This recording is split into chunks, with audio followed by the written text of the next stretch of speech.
survived the 16-hour flight. It was a bit of a grinder. I was good for about the first 11 hours.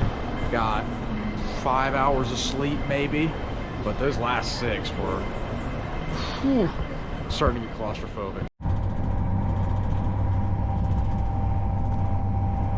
One thing I'm noticing so far is that Hong Kong is definitely a city of contrasts. You've got these huge skyscrapers, but then you've also got, you know, amazing nature. You've got buildings that look like they would fall over if a gust of wind hit them wrong, and you've also got people driving Ferraris.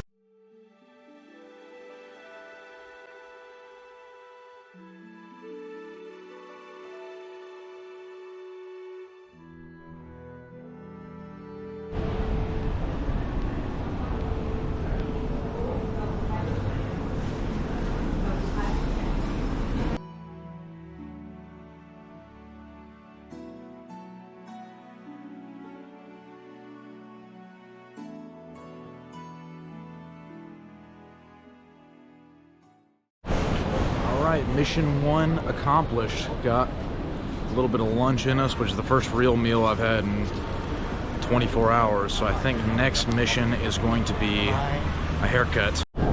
This subway station is like an airport. You've got exit A, B, C, D, E, F, G, H, J, K, L.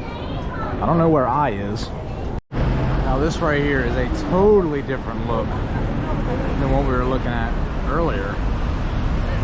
I'm amazed how they do this bamboo scaffolding for all these buildings. That's how all these were built, with bamboo scaffolding.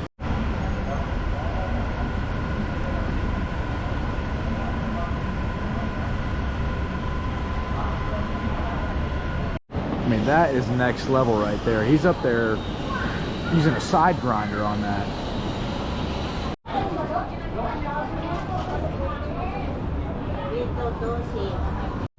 Alright, I think I found a cheap barber shop. The only problem is it's down this alley of doom, but I think we're gonna have to risk it.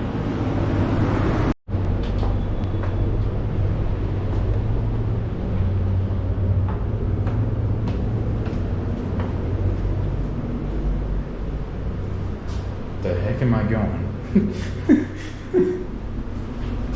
Let's try up here. What's up here? Can I get a haircut?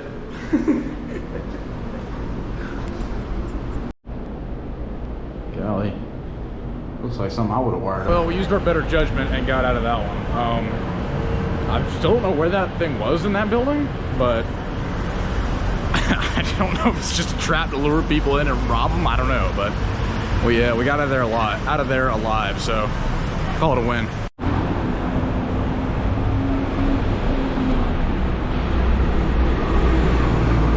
This one here looks a little more legitimate. I think that's what we're gonna go with. All right, so just got out of the barber shop. I think it looks pretty good. If you're in Hong Kong, check out the hair house. They'll do you right.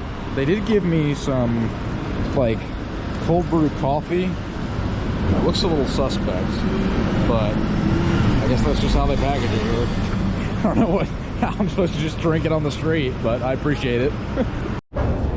It's true coming from anywhere, but especially coming from living in rural South Carolina my whole life, the population density is pretty staggering. I really like that in these subway stations there's just like stores.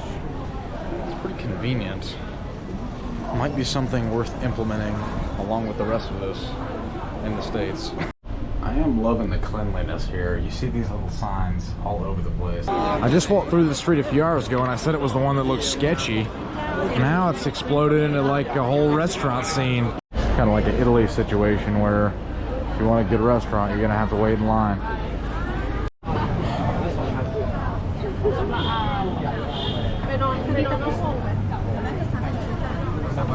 Alright, so I secured my $10 Michelin star meal.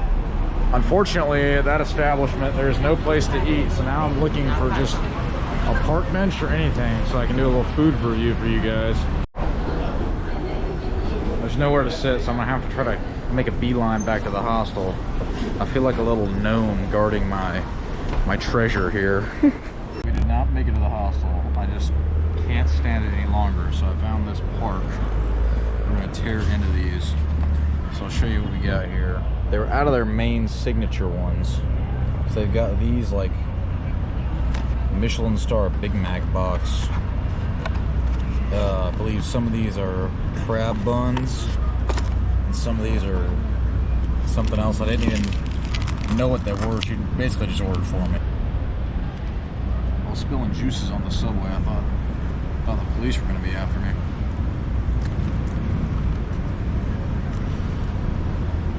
Oh my god. It was like a freaking grenade. Did y'all see that? Oh my god.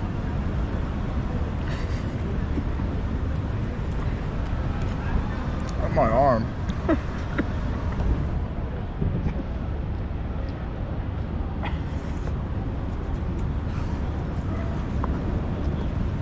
I was not expecting that. Yeah, I need to get to the hostel where it's safe. So I made it back to the hostel, and although I was starving, the dumplings, although messy, turned out to be really good. So I forgot to review the food, and I just kind of sat there and ate in front of the camera. So I'm going to give you all a quick 1-minute voiceover review. The Chung Hing Ki Shanghai pan-fried buns, quite the mouthful, is a famous dumpling restaurant located across from the Tsim Sha Tsui metro station. It grew in fame when it was recognized by the professional food critics at the Michelin Guide in 2016. The atmosphere is fast-paced. The owners try to move in as many people through the line as possible.